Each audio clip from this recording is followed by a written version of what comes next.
La realidad tal cual es. Red Contacto Sur.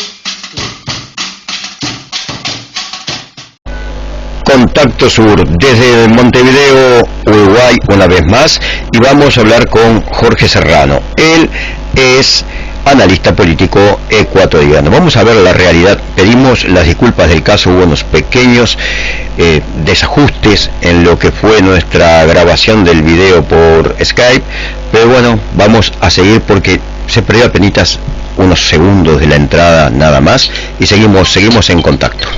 Que el precio de la gasolina en Ecuador hace 2 años, en septiembre del año 2020, cuando todavía Lenín Moreno era el presidente, estaba a $1.70 el precio del galón de gasolina popular, ¿no? Que se llama gasolina extra, y a la fecha actual tiene un costo de $2.55. O sea, ha subido 85 centavos. De $1.70, que era el precio anterior, ha subido el 50%. En un plazo tan corto, a través de la aplicación de un decreto que fijaba techos de regulación del precio de la gasolina de conformidad con el precio internacional del barril del petróleo. Eso es algo muy contradictorio porque nosotros, teniendo la explotación del petróleo como uno de los recursos más importantes del presupuesto nacional, y por lo tanto como país petrolero, esperaríamos que esto signifique una ventaja para el Ecuador.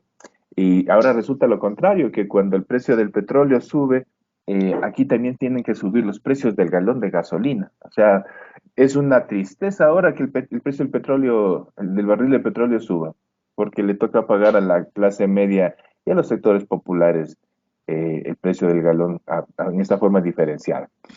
El presidente Guillermo Lasso también ha emitido varios criterios fuertes en términos económicos. La venta de los activos del Estado, el Banco del Pacífico, por ejemplo, varias televisoras que estaban en poder de la prensa pública desde hace 7 años, 8 años aproximadamente, porque no pudieron cumplir con sus deudas laborales, con sus empleados y con las deudas tributarias con el Estado, también han sido entregadas a la empresa privada nuevamente, y se está hablando con mucha insistencia en la venta o en la concesión, como le han querido llamar ahora, de las hidroeléctricas, que fueron parte del muy grande esfuerzo que realizó en los últimos años el gobierno de la Revolución Ciudadana y el presidente Rafael Correa, para darle autonomía energética a Ecuador y poder reemplazar la explotación y la energía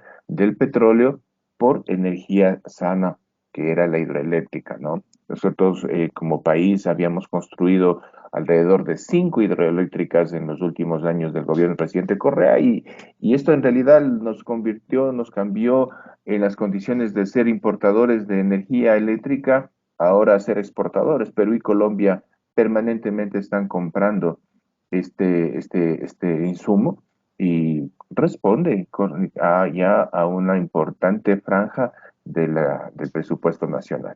Por supuesto, digo una importante franja no en el volumen del conjunto del presupuesto general del Estado, sino de lo que antes era, ¿no? Antes no existía este ingreso, ahora somos exportadores de energía. Bueno, en fin, se habla mucho de los puertos que se construyeron también en esos mismos años del gobierno hasta el año 2017. Se habla mucho ya de la privatización de algunos de los servicios de la seguridad social. Aquí el nombre de esta institución es de Instituto Ecuatoriano de Seguridad Social, se le conoce como el IES, ¿no? Por sus siglas. Entonces se habla mucho de la privatización del IES y de varios de sus segmentos. Por supuesto, ustedes saben, a la usanza del modelo neoliberal aplicado en Perú y en Chile y en Argentina, pero fundamentalmente en Perú y en Chile, que es a la apertura de la supuesta capacidad para elegir de parte de los ecuatorianos, de parte de los ciudadanos, a cual seguro quisieran que se vayan sus aportes mensuales. Y acá no es permitido eso hasta la fecha, pero hay muy insistentes en líneas en torno a eso. En términos de seguridad, los problemas de las cárceles del año pasado nos siguen aquejando como sociedad. no solamente por el hecho terrible que consistió en esas matanzas, sino por la implicación de sus causas, ¿no? Aquí se está generando un enfrentamiento entre organizaciones internacionales dedicadas al tráfico, a la explotación, a la producción, al procesamiento de droga, y Ecuador ha dejado de ser considerado como un país de tránsito para ser considerado como un país inclusive en el cual se está cultivando ya las hojas de coca, ¿no? Se sabe que existen dos cárteles de México, el cártel de Jalisco, el cártel de Sinaloa, más la confrontación siempre presente de los carteles de Colombia, y se sumarían carteles europeos que han tomado la decisión de intervenir directamente en el mercado ecuatoriano para poder garantizar, organizar los tránsitos, los viajes directamente hacia Europa y no tener que pasar por la intermediación de quienes anteriormente hacían, digamos que monopolio de esta actividad acá en el país. En términos sociales, Rubén, te puedo decir que Ecuador se encuentra en un momento también especial, difícil. La insatisfacción es en estos momentos muy alta. La insatisfacción con el gobierno, la insatisfacción con la política, nuevamente se produce esta desafección con la política, con el trabajo de la Asamblea Nacional, con los pronunciamientos de los líderes locales. Pero esto está atravesado también por la circunstancia de la pandemia y de la situación económica complicada que ya se ha puesto. La preocupación mayoritaria de los ecuatorianos hoy se encuentra en el problema del desempleo y en el problema de la crisis económica.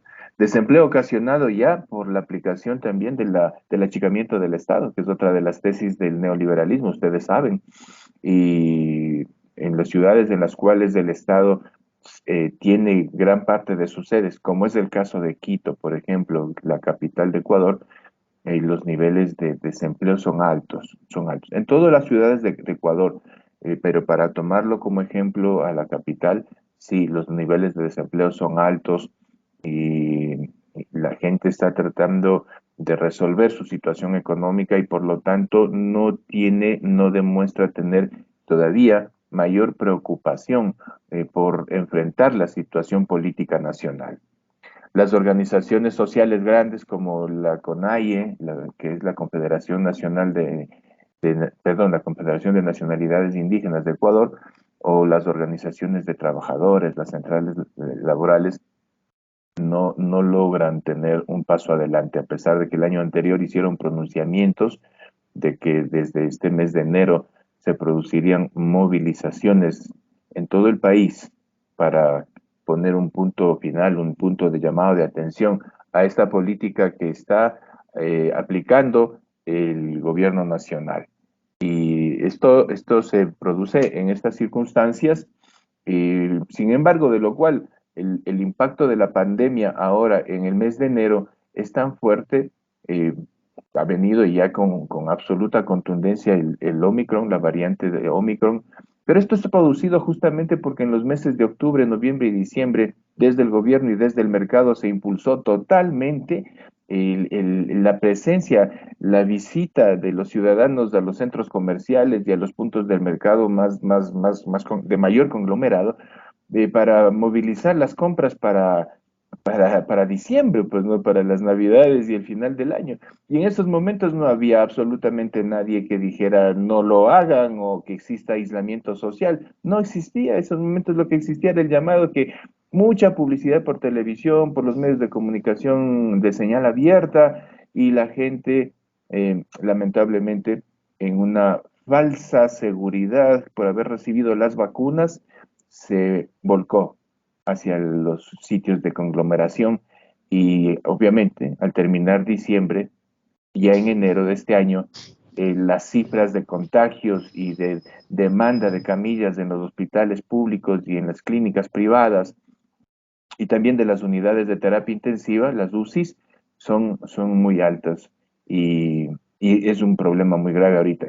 Entonces esto es un tema que está, yo diría, eh, casi sin riesgo de equivocarme, pero esto es algo que está siendo manejado de una manera exprofesa para que la gente en su mayoría tenga la preocupación de su cuidado de salud y no tenga preocupación de la situación social que está pasando, social y económica que está pasando Ecuador en estos momentos. El FUT, que es el Frente Unitario de Trabajadores, tenía planteado para el día 19, o sea, para el miércoles de esta semana, una movilización nacional. Y el día lunes la suspendieron y en el pronunciamiento oficial de suspensión se decía que la retomarán a la convocatoria cuando la pandemia lo permita. Así es la situación. Todo esto en un complejo panorama internacional donde la derecha también está jugando en toda la región y en Ecuador indudablemente muchísimo más porque le tienen miedo a Rafael Correa y a todo lo que pueda venir, ¿no? O sea, a todo el bienestar que ustedes ya tuvieron y que desgraciadamente se perdió y que cuesta recuperar muchas veces. ¿Cómo ves esa posibilidad tan latente en este momento? Bueno, te cuento que existe en la gran mayoría de las provincias de Ecuador una movilización de las fuerzas organizadas, tanto en política como movimientos sociales, para construir la unidad de la izquierda. Y, y yo creo que una gran parte del Ecuador reconoce el extraordinario periodo de gobierno que se lo llevó adelante con el presidente Rafael Correa, los 10 años, la década ganada sigue siendo eso, la década ganada. Y te quiero decir que la voluntad de lucha y la voluntad para poder conquistar el futuro que los ecuatorianos queremos, ahorita ya pasa también por el poder construir un nuevo eje de incidencia política en el país y obviamente también en conjunto con los dirigentes históricos, naturales de las organizaciones sociales y de las provincias y también de las organizaciones políticas, pues irnos preparando para que pueda también presentarse otras opciones de nombres que puedan tomar la posta. O sea, es una obligación que cuando un líder de la importancia que tiene el expresidente Correa no esté posibilitado de estar al frente de la política nacional, puedan y deban existir otros militantes, otros ecuatorianos que lo puedan hacer. Estamos pasando por esos momentos. A nosotros nos encantaría que el expresidente Correa esté presente en Ecuador desde siempre y en función de las dificultades que le impone la derecha a través del sistema judicial. Sabemos que no va a ser posible eso en los próximos meses, tal vez años, y eso obviamente frente a la historia nos coloca en la obligación de preparar a los compañeros que deban tomar la posta mientras se resuelve la situación jurídica para que el expresidente Correa pueda volver a su país y por supuesto que con mucho derecho a intervenir en política directamente acá. Pero mientras eso suceda no podemos cruzarnos de brazos, Rubén y amigos. Exacto, porque es eso, ¿no? Dar también lugar a los nuevos líderes que se vienen forjando y que vienen estructurándose para poder siempre tener esa semilla ahí latente y presente, ¿no? Exacto. Jorge, para nosotros es un placer tenerte de nuevo dentro de lo que es, digamos, los analistas políticos a nivel internacional. Este año estamos haciendo una serie grande de modificaciones en toda la programación, así que te invito a participar semanalmente con un avance de noticias, con un análisis general, porque la idea es esa, todas las semanas ir viendo el acontecer de toda Latinoamérica, porque la patria grande dejó de ser América para ser el mundo entero. ¿Qué te parece, Jorge? Muchísimas gracias y me siento muy honrado por tu invitación. Tú me indicas cuál sería el día y cuál el horario y con mucho gusto conversaremos de Ecuador semanalmente. Queda pendiente, por ejemplo, el análisis de los temas que el presidente Guillermo Lasso está planteando para una hipotética consulta popular en el mes de febrero del próximo año, en el que estaría el pliego de preguntas hablándose de la eliminación del Consejo de Participación Ciudadana y Control Social también en el de la reforma laboral que están intentando tanto para llegar a la tercerización y la flexibilización laboral y otros puntos más que tienen que ver con la economía y con la política nacional, el sistema de partidos. Así que a tu mandar, con mucho gusto, un abrazo muy grande para ti, para los compañeros del equipo técnico y directivo y también para la amable audiencia. Un abrazo grande. Un abrazo grande, seguimos en contacto, esto es Red Contacto Sur, en este momento con Jorge Serrano desde Ecuador.